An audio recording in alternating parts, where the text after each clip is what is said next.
యేసుక్రీస్తు నామములో కూడి వచ్చినటువంటి మీ అందరూ కూడా ప్రభు పేరిట ప్రత్యేకమైన వందనాలు చేస్తున్నాం. ప్రియ దేవుని పిల్లలు, ఇక్కడ దేవుని వాక్యం సెలవుస్తుంది. ప్రియుల పేతురు రాసినటువంటి పత్రికలో, ప్రియుల మిమ్మల్ని శోధించడం మీకు కలుగుచున్న అగ్ని వంటి మహాశ్రమల గురించి మీకేదో ఒక వింత సంభవించినట్లు ఆశ్చర్యపడకుడి. మీకేదో ఒక వింత సంభవించినట్లు ఆశ్చర్యపడకుడి.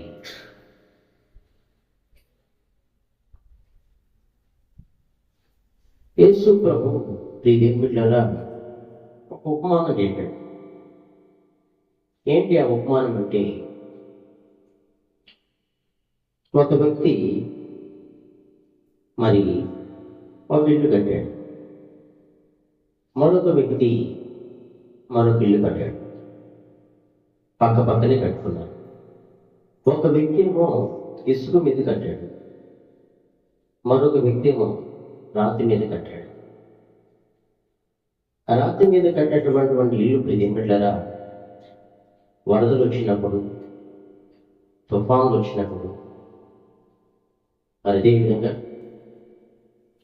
మరి సుడిగాలు వచ్చినప్పుడు అది తట్టుకొని నిలబడగలిగింది. కానీ మరొక వీళ్ళు దాన్ని, ఆ వీళ్ళు ఇసుక మీద కట్టబడింది కాబట్టి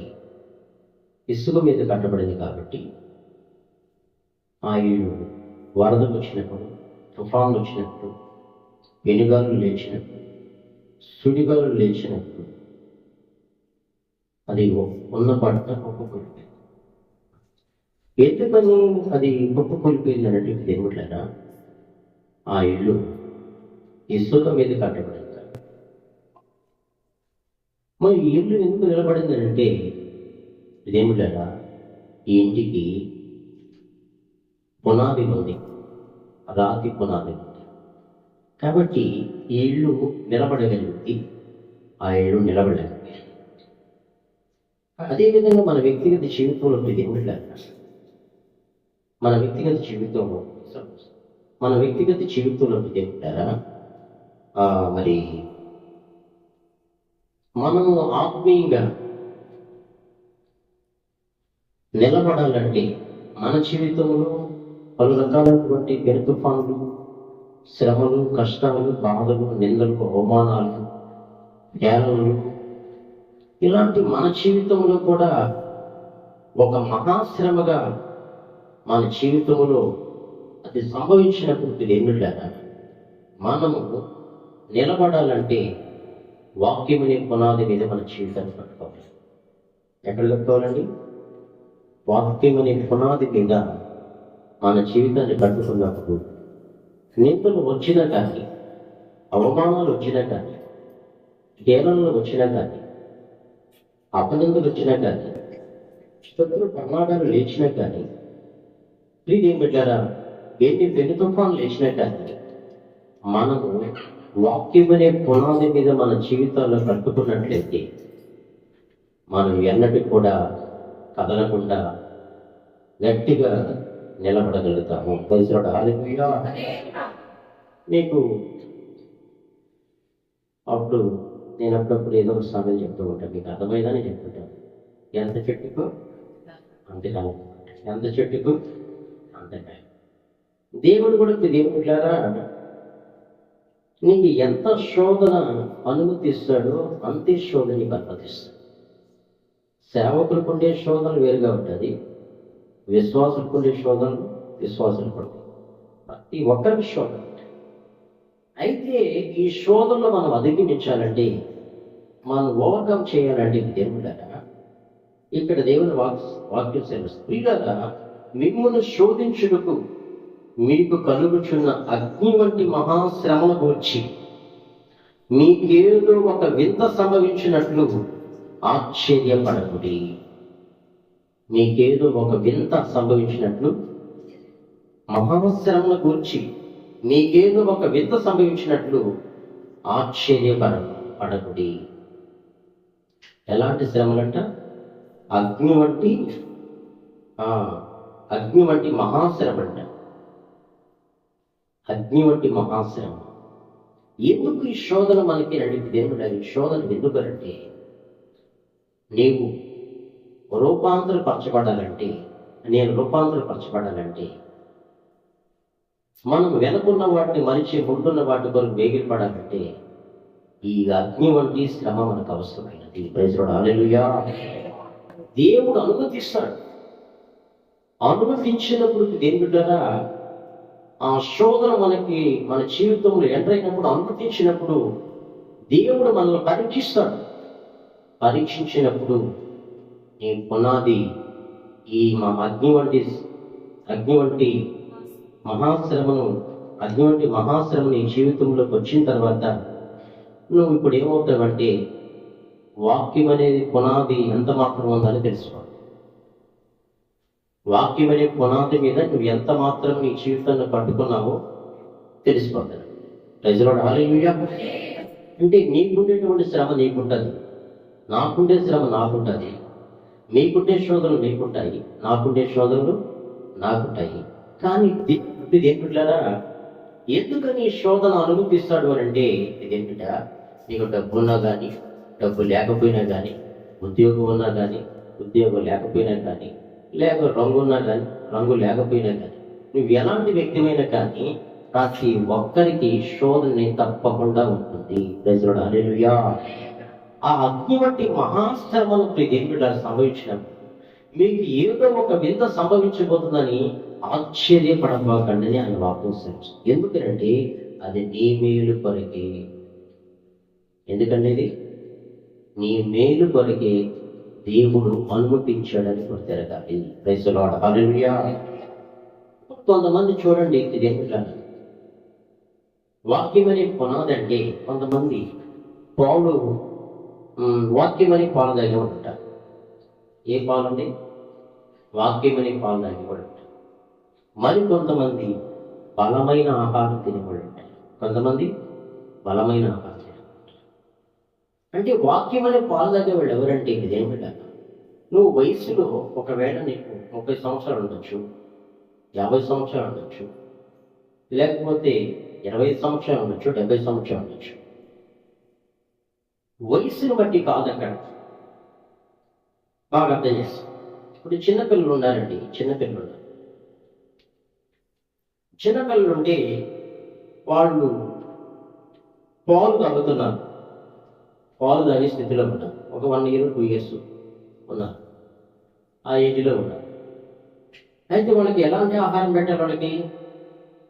ఎలాంటి ఆహారం పెట్టాలి వాళ్ళకంటే, పాలు కానీ, లేదా మెత్తగా పిసికి ఇడ్లీ కానీ, ఇలాంటి బాగా జీర్ణమైనటువంటి ఆహారం పెట్టాలి. ఆహారం పెడితే వాళ్ళకి డైజెషన్ అవుతుంది, బాగా జీర్ణించుకుంటారు. వాళ్ళకు నువ్వు రొయ్యల బిర్యానీ, మటన్ బిర్యానీ, చికెన్ బిర్యానీ పెట్టారనుకోండి, బాగా జీర్ణించుకోగలరా? జీర్ణించుకోలేరు.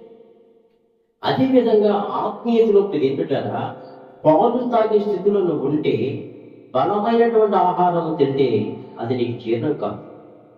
నీకేం కావాలంటే వాక్యం అనేటువంటి పాలు తాగే స్థితిలో ఉన్నావు కాబట్టి, ఆ పాలు తాగే స్థితిలో ఉన్నావు కాబట్టి అలాంటి ఆహారమే నీకు అవసరం.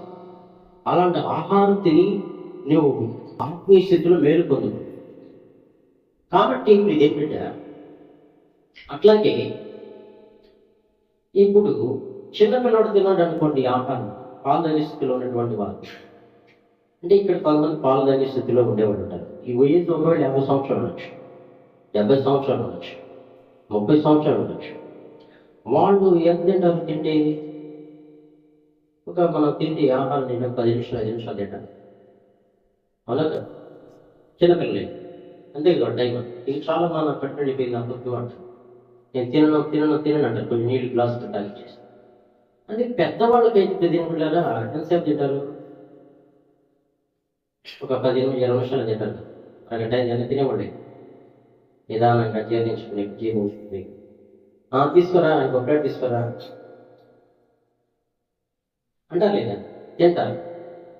ఇదేం పెట్టారా? అట్లాగే పారదర్శక స్థితిలో ఉన్న వాళ్ళకి ఒక అరగంట వాకింగ్ చేస్తే చాలు. అదొక మీకు బలమైన ఆహారం తినే వాళ్ళకి ఒక గంట చెప్పినా కానీ మనం చెప్తే వినాలనిపిస్తుంది. ఇంకా ఇంతలేక 10 నిమిషాలు 20 నిమిషాలు అరగంటలో వచ్చారు. బలమైన ఆహారం తినే వాళ్ళకి ఏంటంటే వాళ్ళకి ఎట్లా చెప్పాలి, మీరు నవ్వించిన మాట మళ్ళీ నవ్వుతూ ఉంటారు. వదిలేదు వాళ్ళ కడుపు పెద్దది కాబట్టి కొంచెం ఏజ్ కాబట్టి వాళ్ళకి ఒక ప్లేట్ ఇస్తారా సార్లేదు టేస్టీగా వాళ్ళు మంచిగా అని ఏం చేస్తారు? తింటారు లేదా? తింటారు. కాబట్టి ఇది ఏంటంటే వాక్యమైనటువంటి వాక్యమైన ఆహారం తిని మన బలం పొందుకొని వాక్యమని పునాది మీద మన జీవితాన్ని పట్టుకున్నప్పుడు అగ్ని వంటి మహాశ్రమలు మన జీవితంలోకి వచ్చినప్పుడు ఏమిటా నువ్వు భయపడకుండా, దేవేలకుండా, కలవరపడకుండా ఉండాలంటే ఏమిటా నీవు అగ్ని వంటి మహాశ్రమలు కావచ్చు. ఆ శ్రమను నిలబడాలంటే నీ జీవితం నిలబడాలంటే వాక్యం అనే పునాది వేసి కట్టబడాలి. హల్లెలూయా హల్లెలూయా. చూడండి, ఇంకా బైబిల్ గ్రంథంలో మనం చూసినట్లయితే క్రీస్తు మహిమ 13వ వచనం, క్రీస్తు మహిమ బయలుపరచబడినప్పుడు మీరు మహానందముతో సంతోషించే నిమిత్తము క్రీస్తు శ్రమలలో మీరు పాలువారైనంతగా సంతోషించండి. ఏం చేయాలంట? ఆ శోధనలు, ఆ శ్రమలు, ఆ కష్టములు అంట మీరు మహానందంతో సంతోషించు. క్రీస్తు మహిమ బయలుపరచబడినప్పుడు మీరు మహానందముతో సంతోషించే నిమిత్తము క్రీస్తు శ్రమలలో మీరు పాల్గొనంతగా సంతోషించండి. క్రీస్తు నామ నిమిత్తము మీరు నిందల పాలైనట్లా మహిమ స్వరూపైన ఆత్మ అనగా దేవుని ఆత్మ మీ మీద నిలుచున్నాడు గనుక మీరు ధన్యులు. క్రీస్తు ఆత్మ మీ మీద నిలుచున్నాడు కనుక మీరు ధన్యుడు. శోధన సహించేవాడు ధన్యుడు. కాబట్టి ఇది ఏం బిడ్డారా చెప్పారు కదా, ఎవరికి వచ్చేటువంటి శోధన వాళ్ళకి వస్తుంది. వచ్చినప్పుడు ఆ శోధనలో ఇదేం బిడ్డ, నీవు దేవుని కోసం నిలబడ్డ వ్యక్తి అయితే దేవుని నామం మహింపరచబడుతున్నాడు. ఆయన నామాన్ని ప్రత్యక్షపరచుకుంటాడని మీరు నిందల పాలైనలా మహిమా స్వరూపైన ఆత్మ అనగా దేవుని ఆత్మ మీ మీద నిలుచున్నాడు కనుక మీరు ధన్యులు. Praise the lord. హల్లెలూయా. మీలో 15 వచ్చి మీలో ఎవడనో నరహంతకుడుగా కానీ, దొంగగా కానీ, దుర్మార్గుడుగా కానీ, పరులకు పోరుపాటుగా కానీ బాధ అనుభవింపతగదు. అనవసరంగా వెళ్ళి లేని కొన్ని శోధనలు చిక్కుకొని కొని తెచ్చుకునే విషయాలు కాకుండా ఎవడైనా క్రైస్తవుడైనందుకు బాధ అనుభవించిన ఎట్లా అతను సిగ్గుపడక ఆ పేరును బట్టి దేవుని మహింపరచడం. అంటే అనవసరమైన విషయాల్లో జోక్యం చేసుకుని కొంతమంది శ్రమలు కొని తెచ్చుకుంటారు. యేసుక్రీస్తుని ఎరిగి కూడా అలా కాకుండా ఇదేం బిడ్డలారా, యేసుక్రీస్తు క్రైస్తవుడుగా పేరు పెట్టుకున్న దానికి ఆ శ్రమలలో నువ్వు ఏం చేయాలంటే ఆయనతో కూడా పాలిభాగస్తుడు అనుభవించినట్లా, క్రైస్తవుడు ఎందుకు బాధ అనుభవించినట్లా అతను సిగ్గుపడక ఆ పేరును బట్టి దేవుని మహిమపరచాలి. ఆ పేరును బట్టి ఏం చేయాలంట? దేవుని మహిమపరచు. నువ్వు మహిమపరిచే వ్యక్తిగా ఉంటావు. మహిమపరిచే వ్యక్తిగా. Praise the lord. హల్లెలూయా. ఆ శ్రమంలో సంతోషించే వ్యక్తిగా ఉంటారు. ఆ బాధల్లో, ఇబ్బందులు, ఇక్కట్లో, నిందలలో, అవమానాల్లో దేవుని మహిమపరిచే వ్యక్తిగా ఉంటారు. సిగ్గుపడకంట క్రైస్తవుడుగా పేరు పెట్టుకున్న దాన్ని బట్టి ఏం చేయాలంట? పనులకు పోకుండా బాధ అనుభవింపతగదు. ఎవడైనా క్రైస్తవుడు అనేది బాధ అనుభవించినట్ల అతడు సిగ్గుపడక ఆ పేరును బట్టి దేవుని మహిమపరచబడాడు. కొంతమంది దైవ సేవకులు చెప్తుంటారు, జైలుకి వెళ్ళినప్పుడు పర్మిషన్ తీసుకుని అక్కడ స్వార్థ ప్రకటించేదానికి ఆ జైల్లో పర్మిషన్ తీసుకున్నప్పుడు అధికారుల దగ్గర లోపలికి వెళ్తే, బాబు నీ పేరేం పేరండి? నా పేతురండి అంటారు. బాబు నీకేం పేరు? నీ పేరేం పేరండి? జాకబ్ నా పేరు. ఎందుకని ప్రాబ్లం ఎందుకు వచ్చామండి? నేను మా భార్యతో గొడవ వేసుకొని వచ్చాను. నేను మా భార్యను హత్య చేశాను, లేకపోతే నేను దొంగతనం చేశాను. అలా అనవసరంగా బైబిల్ సెలవుస్తుంది. ఏంటంటారా? ఏమని సెలవుస్తుంది? మీలో ఎవడను నరహంతకుడుగా కానీ, దొంగగా కానీ, దుర్మార్గుడుగా కానీ, పన్నులకు పోవాడుగా కానీ బాధ అనుభవింపతగదు. బాధ మరి ఎట్లాంట? ఎవడైనా క్రైస్తవుడైనందుకు బాధ అనుభవించాడలా అతను సిగ్గుపడగా ఆ పేరును బట్టి దేవుని మనం పంచుకోండి. హల్లెలూయా. కొంతమంది కొన్ని శ్రమలు ఉంటాయి, కొంతమంది కొన్ని శ్రమలు, కష్టాలు బాగా ఉంటాయి. ఏంటంటే మీరు ఒకవేళ అనుభవించకపోవచ్చు. యేసు ప్రభు నమ్మకుంటే ఎప్పుడైనా చాలా మంది కొంతమంది ఏం చేస్తారంటే హేళన చేస్తారు, ఏది చేస్తారు, బాధ పెడతారు. ఇంకా మనం చూస్తే కొన్ని గ్రామాల్లో అయితే మనం చూసినట్లయితే వెలివేస్తారు. ఏంటి? వెలివేస్తారు. ఎందుకని వెలివేస్తారంటే దేవుళ్ళారా, క్రీస్తు నామము నిమిత్తం ఎన్ని శ్రమలు భరించాలా, ఈ అవమానాలని భరించాలా. అప్పుడంట ప్రియ సహోదరుడా, ఆ పేరును బట్టి దేవుని మహింపరచాలి. నువ్వు ఒకవేళ ఒక పేరు పెట్టుకున్నావు అనుకో, ఒకవేళ క్రైస్తవుడికి ఒక పేరు పెట్టుకున్నావు అనుకో, జాన్సన్ పెట్టుకున్నావు అనుకో, అక్కడ అందరూ కూడా క్రైస్తవేతరులే ఉన్నారు, అన్ని జనులే ఉన్నారు. వాళ్ళ మధ్యలో నువ్వు ఆ పేరును బట్టంట దేవుని మహిమపరిచే వ్యక్తులుగా ఉంటారు. Praise the lord. హల్లెలూయా. ఆయన పక్షంగా వాళ్ళ మధ్యలో నిలబడాలి. వాళ్ళు ఎందుకనంటే యేసు ప్రభు అంటే ఎందుకనంటే తక్కువగా, యేసు ప్రభు అంటే కొత్తగా వాడు నమ్ముకున్నాడు. ఆ ప్రాంతంలో ఆ గ్రామంలో కొత్తగా నమ్ముకున్నాడు అనుకోండి, అరే నువ్వు తక్కువ కొలడు దేవుడురా, నమ్ముకున్నావురా. యేసు ప్రభు అంటే తెలియకుండా అలా మాట్లాడతారు, హింసిస్తారు, బాధపడతారు, అవసరమైతే వెళ్ళేస్తారు, కొడతారు. ఇలాంటి పరిస్థితులు మొదలు పెట్టారా, నువ్వు ఏం చేయాలంటే నువ్వు బహిరంగ సాక్ష్యం కలిగిన వ్యక్తిగా ఉండాలి. బైబిల్ పట్టుకొని వెళ్ళాలంటే బహిరంగంగా బైబిల్ పట్టుకొని వెళ్ళాలంటే భయం. ఆ పరిస్థితుల మధ్యలో పిల్లరా నిన్ను కామెంట్ చేసేవాళ్ళు ఉంటారు. నీకు ఒకవేళ ఈ ప్రాంతం లేకపోవచ్చు, ఒకవేళ బైబిల్ తీసుకురా కొత్తగా నువ్వు ఇప్పుడు ఈరోజు బైబిల్ చేతితో పట్టుకోరాడు. మీరు మీ చేతితో పట్టుకొని నడవండి బైబిల్. కొంతమంది ఏం చేస్తారు, తొలి దినాల్లో వచ్చేటప్పుడు కొంచెం ఏమంటారు, నామోషన్ అంటారు, ఏమంటారు దాని పదాన్ని, బైబిల్ కవర్లో పెట్టుకొని వస్తారు, లేదా బ్యాగ్లో పెట్టుకొని వస్తారు. ఇది క్యాష్ బ్యాగ్ లాగా, లేదా ఒక హ్యాండ్ బ్యాగ్ కవర్ ఉంటుంది కదా, ఏంటంటే శారీస్ కవర్లు ఇస్తారు కదా, దాంట్లో చుట్టేసుకొని జాగ్రత్తగా తీసుకొస్తారు. ఏంటంటే నువ్వు ఎలాంటి వ్యక్తిగా ఉండాలంటే యేసు ప్రభు కొరకు బహిరంగంగా యేసుక్రీస్తుని ఒప్పుకున్నట్లయితే, బహిరంగంగా యేసుక్రీస్తుని గురించి ఒప్పుకున్నట్లయితే పరలోకమందుల తండ్రి అంట దేవదూతులు తండ్రి దగ్గర నీ గురించి ఒప్పుకుంటారంట.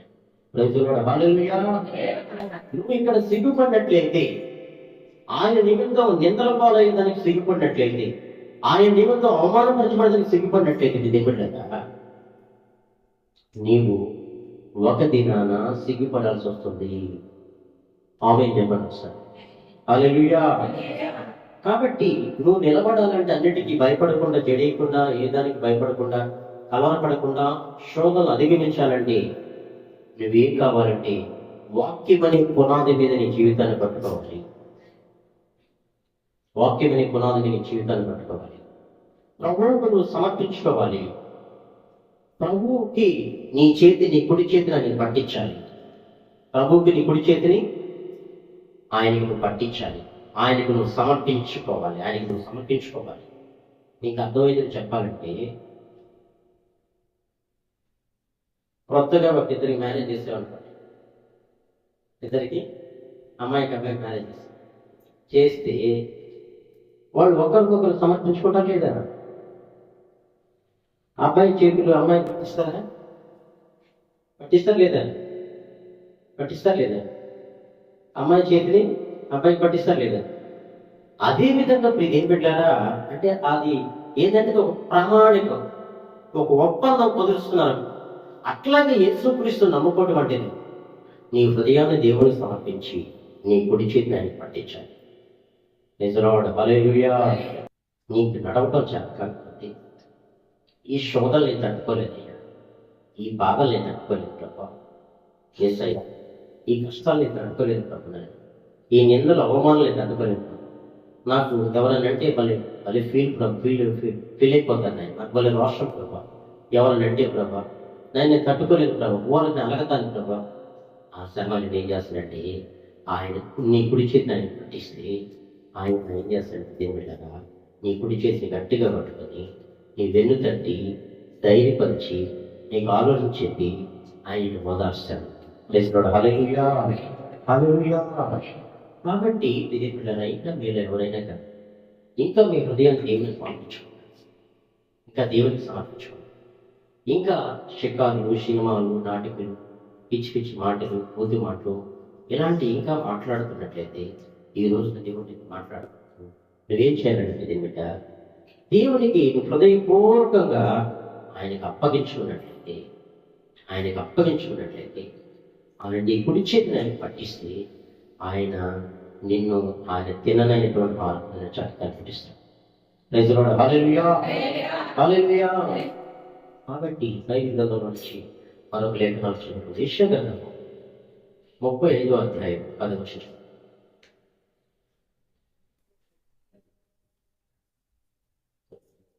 యెషయా గ్రంథం 35వ అధ్యాయం 10వ వచనం. యెహోవా విమోచించిన వారు పాటలు పాడుచు ఆమేన్ సియోనుకు వచ్చెను. వారి తలల మీద నిత్య ఆనందం ఉండెను. వారి సంతోషములు కలవారై వచ్చేది. దుఃఖమును నిట్టూర్పును ఎగిరిపోవును. ప్రైజ్ ది లార్డ్ హల్లెలూయా. కాబట్టి నువ్వు ఆయనకి అప్పగించుకుంటే తిరిగిపెళ్ళాక ఆయనను పరిశుద్ధపరిస్తే నువ్వెవలా ఉంటావంటే నీ తల మీద అంట నిత్య సంతోషము, నిత్య ఆనందం, నిత్య సంతోషము, నిత్య ఆనందం. యెహోవా విమోచించిన వారు పాటలు పాడొచ్చు, తిరిగి సియోనుకు వచ్చేది. ఎవరు పాటలు పాడతారండి? దేవుడు లేదా? పాప భారంలో ఉండేవాళ్ళు పాటలు పాడలేదు, పాప భారంలో ఉండేవాళ్ళు ఎవరు పాటలు పాడతారంటే సంతోషంగా ఉండేవాళ్ళు పాటలు పాడతారు. నువ్వు దుఃఖంగా ఉన్నప్పుడు ప్రార్థన చేయమన్నాడు బైబిల్ సెలవిస్తుంది. సంతోషంగా ఉన్నప్పుడు పాటలు పాడాలి. ఇప్పుడేమన్నా యెహోవా విమోచించిన వారు పాటలు పాడుచు తిరిగి సియోనుకు వచ్చింది. వారి తలల మీద నిత్యానందములను, వారు ఆనంద సంతోషములు గలవారై వచ్చేది. దుఃఖమును నెట్టూర్పును ఎగిరిపోవును, దుఃఖమును నెట్టూర్పును ఎగిరిపోవును. ప్రైజ్ ది లార్డ్ హల్లెలూయా. తర్వాత పిదిమిటారా యెషయా గ్రంథం 26వ అధ్యాయం, యెషయా గ్రంథం 26వ అధ్యాయం 7వ వచనం.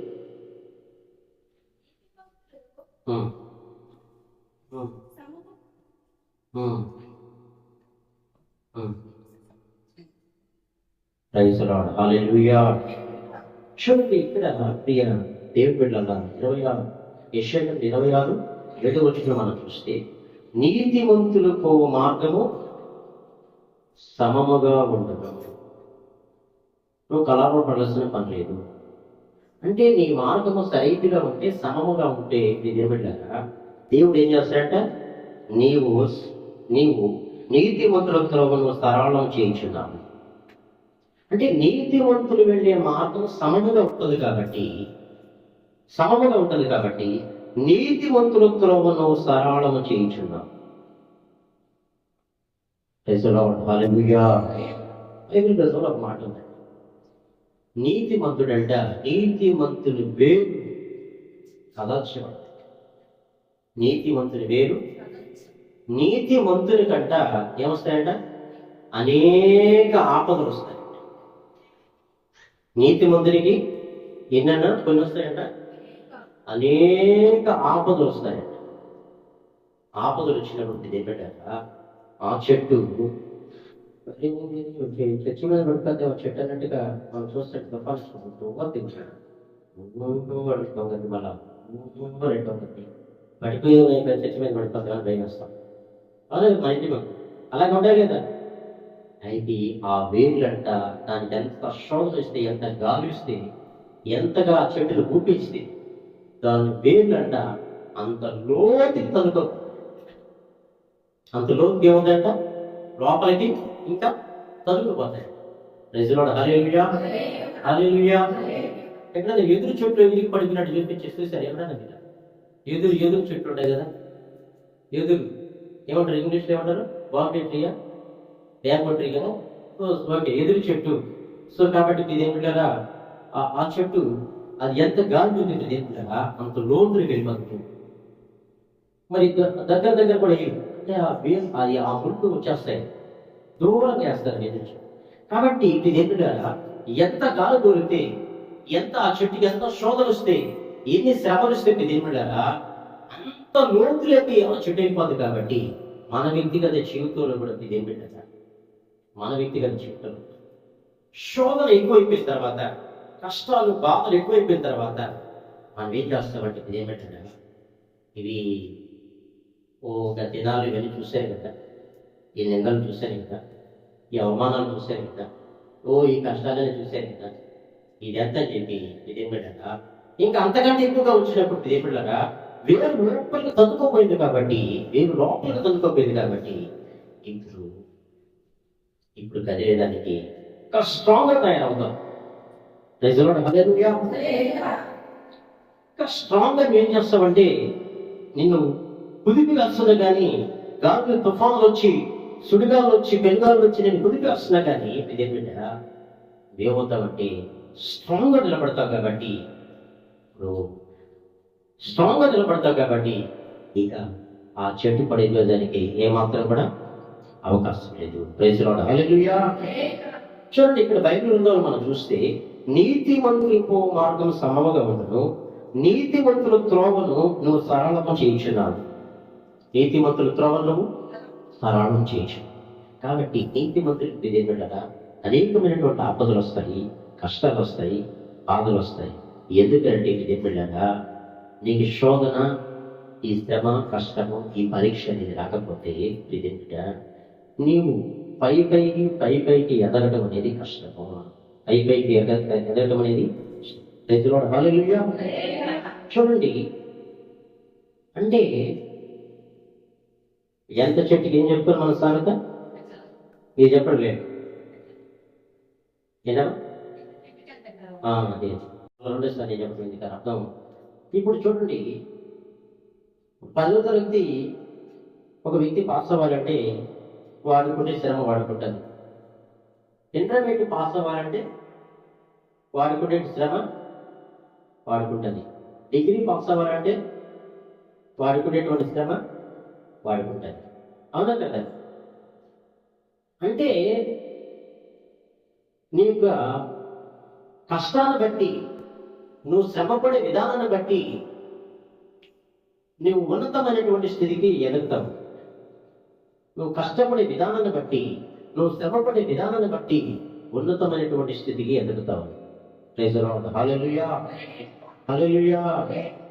కాబట్టి ఇది ఏం పెట్టారా, ఇప్పుడు ఈ చర్చ చూసినట్లయితే దీని యొక్క పునాది తెలుసో తెలియదే నాకు అంత ఐడియా లేకుండా అది రొట్టె పక్కన కావాలి. కాబట్టి దీనికి ఇంజనీర్ చెప్పింది 18 అడుగులు వేయమంటారు.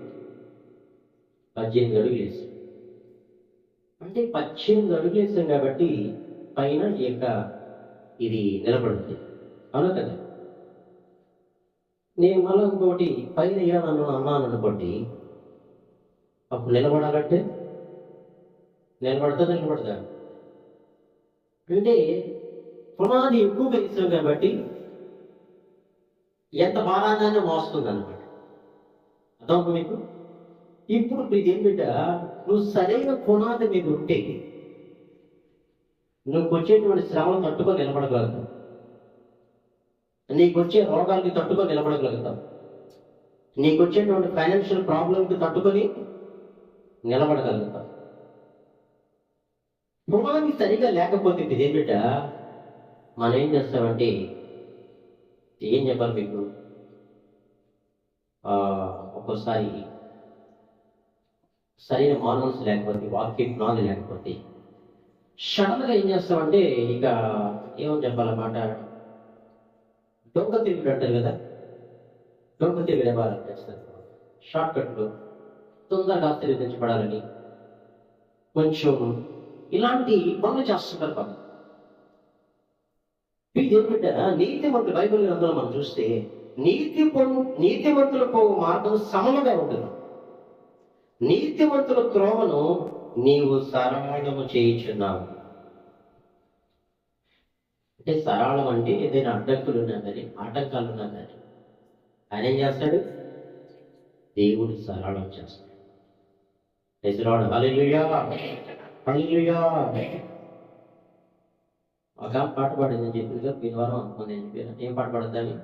ఎంత పెద్ద పోరాటమో అంత పెద్ద విజయము. పోరాటం నిత్యము, విజయం అనేది తథ్యము. హల్లెలూయా. కాబట్టి ఇది ఏమిటారా, మనం ఎక్కడ పోరాడాలంటే ఆకాశ మండలమునందు దురాత్మ సమూహాలు శరీరులతో కాదు, మా అక్కతోనో మా చెల్లితోనో, లేక మా మేనమామతోనో మా అన్నతోనో మా తమ్ముడితోనో ఎరుగు పొరుగు వాడితోనో అనేది కాదు. నువ్వు పోరాడేది శరీరులతో కాదు, ఆకాశ మండలమున దురాత్మ సమూహం. పోరాడాలి. ఎక్కడ పోరాడాలంటే ఇది ఏమిటారా, ప్రార్థనలో పోరాడాలి. ఎక్కడ పోరాడాలి? ప్రార్థనలో పోరాడాలి. ఆయన నామంలో, ఆయన సన్నిధిలోకి వచ్చేది మనం ప్రార్థనలో పోరాడినప్పుడు దేవుడు మన విజయాన్ని ప్రసాదిస్తాడు. హల్లెలూయా, హల్లెలూయా. చూడండి మరొక మాట, యెషయా గ్రంథము 26వ అధ్యాయం 3వ వచనం మనం చదువు. ఎవని మనస్సు నీ మీద ఆనుకును వాని నీవు పూర్ణ శాంతి గలవానిగా కాపాడదు. ఏలైనగా అతడు నీ యందు విశ్వాసం ఉంచి ఉన్నాడు. ఎందుకు కాపాడతాడు? ఆశోధంలో, ఆకాశాల్లో, ఆబాధల్లో, ఇబ్బందుల్లో, అవమానాల్లో, ఇరుకుల్లో, ఇక్కట్ల మధ్యలో నలిగిపోతున్నప్పుడు ఎందుకు కాపాడతాడంటే, నీ మనసు ఎప్పుడైతే యేసుక్రీస్తు మీద ఆనుకుంటుందో, నా మనసు ఎప్పుడైతే యేసుక్రీస్తు మీద ఆనుకుంటుందో, దేవుడు వాళ్ళంట ఎలా కాపాడుతాడంట? పూర్ణ శాంతి గలవానిగా కాపాడుతాడు. ఎందుకనని, ఎలా అనగా బైబిల్ సెలవు, అతడు నీ యందు విశ్వాసం ఇచ్చి ఉన్నాడు.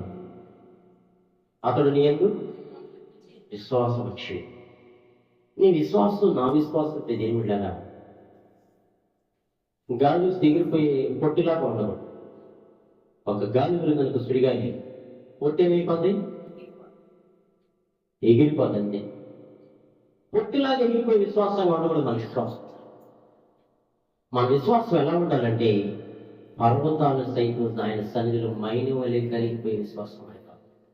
పర్వతాలు సైతం ఏమాలండి? ఆయన సన్నిధిలో మైను తెలుసా మీకు? మైని వలె కరిగిపోవాలి ఆయన నామములో.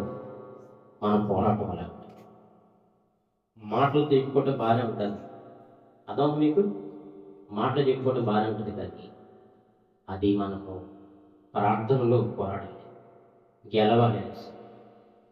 దేవుడు ఎప్పుడు గెలుస్తామనంటే, దేవుళ్ళగా మన మనసు అంట, ఎవరి మనస్సు నా మీద ఆనుకును, ఎవరి మనస్సు నా మీద ఆనుకును, నేను వాడిని పూర్ణ శాంతి గలవనంగా కాపాడుతానని చెప్పాడు. ఎందుకనగా వాడు నా యందు విశ్వాసం ఉంచున్నాడు, నా మీద నమ్మించాడు, నా మీద ఆనుకుంటున్నాడు, నా మీద ఆధారపడి ఉన్నాడు. కాబట్టి నేను పూర్ణ శాంతిని కాపాడతాను. ప్రైజ్ ది లార్డ్, హల్లెలూయా. అదేవిధంగా ప్రియ దేవుని బిడ్డలారా, బైబిల్ గ్రంథంలో మనం చూస్తాం. యెషయా గ్రంథము 19వ అధ్యాయము 25వ వచనం. 19:20. 19:25 సైన్యములకు అధిపతియగు యెహోవా, నా జనమైన ఐగుప్తీయులారా, నా చేతులు పదైన అశ్షూరీయులారా, నా స్వాస్థ్యమైన ఇశ్రాయేలులారా, మీరు ఆశీర్వదింపబడదని చెప్పి వారిని ఆశీర్వదించాను. ఇజ్రాయిల్ ఎవరంటే దేవునికి తెలియబడారా? ఇజ్రాయిల్ అంటారా దేవునికి స్వాస్థ్యం అంట. దేవునికి ఎవరంట? స్వాస్థ్యం అంట. రైతులారా హల్లెలూయా. మీరు ఆశీర్వదింపబడదని చెప్పి వారిని ఆశీర్వదించారు. చాలా మంది ఈ రోజుల్లో మనం చూసినట్లయితే ఆశీర్వాదం అనేది కానరాకుండా, ఆశీర్వాదం అనేది కనబడకుండా ఉందండి. ఇదేమిటారా? ఒకవేళ ఎన్ని రకాల పద్యాలు మనం చెప్పుకున్న ఆశీర్వాదం గురించి, ఒకరు ఆశీర్వించబడుతున్నారంటే ఇది ఏమిటారా? ఒకరు ఆశ్రయించబడుతున్నారంటే 3 రకాలుగా ఆశ్రయించబడతారని చెప్తున్నాం. ఒకటి ఇది ఏమిటారా? ఇతరులు ఇచ్చినటువంటి ఆస్తిని బట్టి ఆశ్రయించబడతారు. రెండోది ఇది ఏమిటారా? సైతాను చేత కూడా ఆశ్రయించబడతారు. సైతాన్ వల్ల కూడా ఏం చేస్తారు? ఆశీర్వించబడతారు. మూడో విషయం ఇది ఏమిటారా? దేవుడు ఇచ్చేటువంటి ఆశీర్వాదం. నల్ల కష్టం చేత ఎక్కువ కాదు కానీ దేవుడి ఇచ్చే ఆశీర్వాదం. యెహోవా ఆశీర్వాదము ఐశ్వర్యముగా మారి. హల్లెలూయా హల్లెలూయా. అయితే ఇది ఏమిటంటే భౌతిక సంబంధమైన ఆశీర్వాదం. భౌతిక సంబంధమైన ఆశీర్వాదం బైబిల్ సెలవుస్తున్నారు, అందరికి వర్తిస్తారు. శ్రద్ధ గలవాడంట ఐశ్వర్యవంతుడు అవుతాడు. శ్రద్ధ గలవాడంటే ఏం చేస్తాడంట? ఐశ్వర్యవంతుడు అవుతాడు. సోమవారం వాడంట పస్తు పడి ఉంటాడంట, చింతలు పట్టు ధరించుకోమంటాడంట, దరిద్రత అనుభవిస్తాడంట. ఇది భౌతిక సంబంధమైన ఉదాహరణ. ఆలోచించండి ఒకసారి. దేవుడిచ్చే ఆశీర్వాదం ఉంటుంది ఏమిటారా? చూడండి, దేవుడిచ్చే ఆశీర్వాదం ఎలా ఉంటుందంటే, అది యెహోవా భయము వలన ఐశ్వర్యం కలిగింది కాబట్టి ఆశీర్వాదం ఎలా ఉంటుందంటే, అది 3-4 తరాల శాపాన్ని విరిచివేసి మరి 1000 తరాల వరకు ఆశీర్వాదంగా మారింది. హల్లెలూయా హల్లెలూయా. కొన్ని కుటుంబాలకు వెళ్ళినప్పుడు వాళ్ళు చెప్తారు, కొంతమంది చెప్తారు, మేము మా నాన్న మా అమ్మ ఆ రోజుల్లోనండి ఆ రోజుల్లో టీచర్స్గా పనిచేశారు. మా కుటుంబాలు, మా బంధువులంతా ఆశీర్వదించబడిన కుటుంబాలండి. ఎవరు ఎక్కడంత పేదవాళ్ళు ఏం లేరు కానీ ఆశీర్వదించబడిన కుటుంబాలని చెప్తారు. సో అప్పట్లోనే యేసు ప్రభువుని నమ్ముకున్నారట. అప్పట్లో ఏం చేశారట? యేసు ప్రభువుని నమ్ముకున్నారట.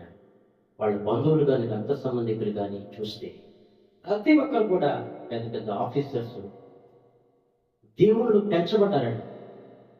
దేవుడిని భయభక్తులు కలిగి జీవించినటువంటి తల్లిదండ్రులు నేర్పించారట. కాబట్టి ఇది ఏంటంటారా? వాళ్ళ వంశాలు వాళ్ళ బంధువులు రక్త సంబంధికులు కూడా ఏ విధంగా ఆశ్రయించబడ్డారంటే దేవుని చేత ఆశ్రయించబడ్డారు. హల్లెలూయా.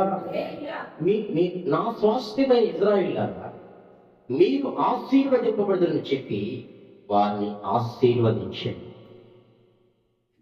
వారిని దేవుడు ఏం చేశాడండి? ఆశీర్వదించాడు.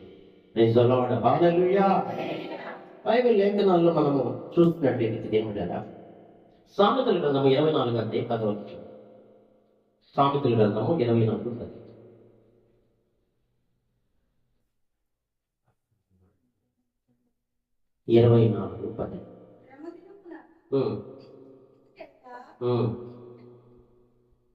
Praise the lord.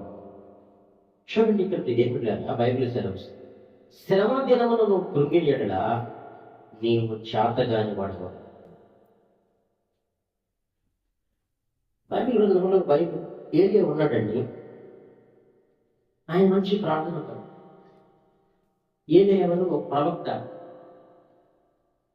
ఆయన ఇదేమిటంటే బైబిల్ మనం చూసినట్లయితే ఆకాశంలో నుంచి వర్షం రావాలంటే వర్షం, అంత ప్రార్థన పడ్డాయి. ఆకాశం నుంచి అగ్ని రావాలంటే అగ్ని వచ్చింది, అంత ప్రార్థన పడ్డాయి. బిడ్డ చనిపోతే బ్రతికించాడు. బిడ్డ చనిపోతే బ్రతికించాడు లేదా? బ్రతికించాడు. సో ఆకాశం అగ్ని వచ్చి ప్రవక్తలందరినీ కూడా అంతమొందించాడు. ఇప్పుడు ఆహాబు భార్యతోడు యెజెబెలుకి పాపం వచ్చేసింది.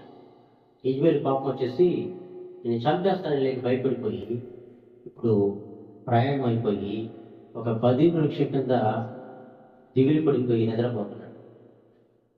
ఎవరైనా ప్రార్థన వీరుడి. బిడ్డ చనిపోతే బ్రతికించాడు.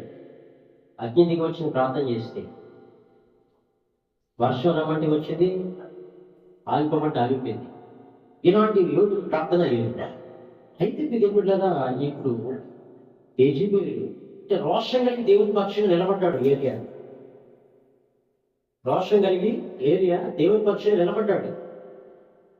దేవునికి వ్యతిరేకమైనటువంటి వాడిని బయలుదేవుడైతే బయలుదేవుని ఆరాధించాడు.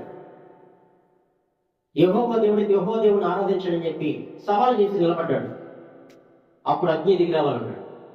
వాళ్ళంతా ఉదయం నుంచి మధ్యాహ్నం దాకా చిందులేస్తూ కత్తులతో కోసుకుంటూ బయట రా అంటే రాలేదు. కానీ నేను నా దేవుడికి ప్రార్థన చేస్తానని చెప్పి ఏలియా రోషం కలిగి నిలబడి ప్రార్థన చేసినప్పుడు ఆకాశంలో అగ్ని దిగి వచ్చేస్తుంది. అగ్ని చేత మరి మొత్తం కూడా దహించి వేయబడింది. ఇప్పుడు యెహోవా దేవుడు కేకలేసిన తర్వాత ఇప్పుడు యెజెబెలు కోపం వచ్చేసింది.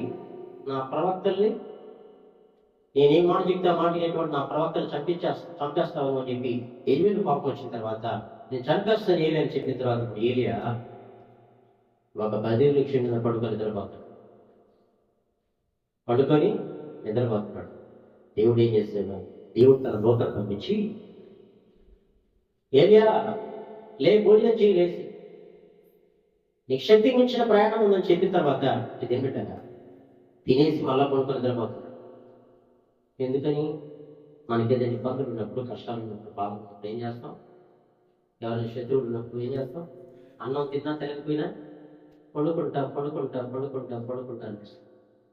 నేను ఇప్పుడే నన్ను లేకపోతే నా ప్రాణం బాగలేదు, నన్ను విస్తుకించబాకు, నా ప్రాణం బాగలేదని చెప్పానుగా. ఎన్నిసార్లు చెప్పాను నీక అంటామన్నా అంటాం. మళ్ళా భోజనం చేస్తే ఏలియా పడుకుంటాడు. మళ్ళా దేవుడి దూత లేవు ఏలియా శక్తికి మించిన ప్రయాణం చెప్పి లేపిన తర్వాత తినే వెళ్ళాడు. మళ్ళా ఏలియా ప్రయాణం చేశాడు. అంటే నువ్వు ప్రార్థన పరులు పోయినా కానీ నీ జీవితంలో కొన్ని శ్రమలు వచ్చిన తర్వాత ఆ శ్రమంలో నువ్వు నీ చేతిని ఆయన పట్టించిన తర్వాత నేను వదిలిపెట్టేది కాదు.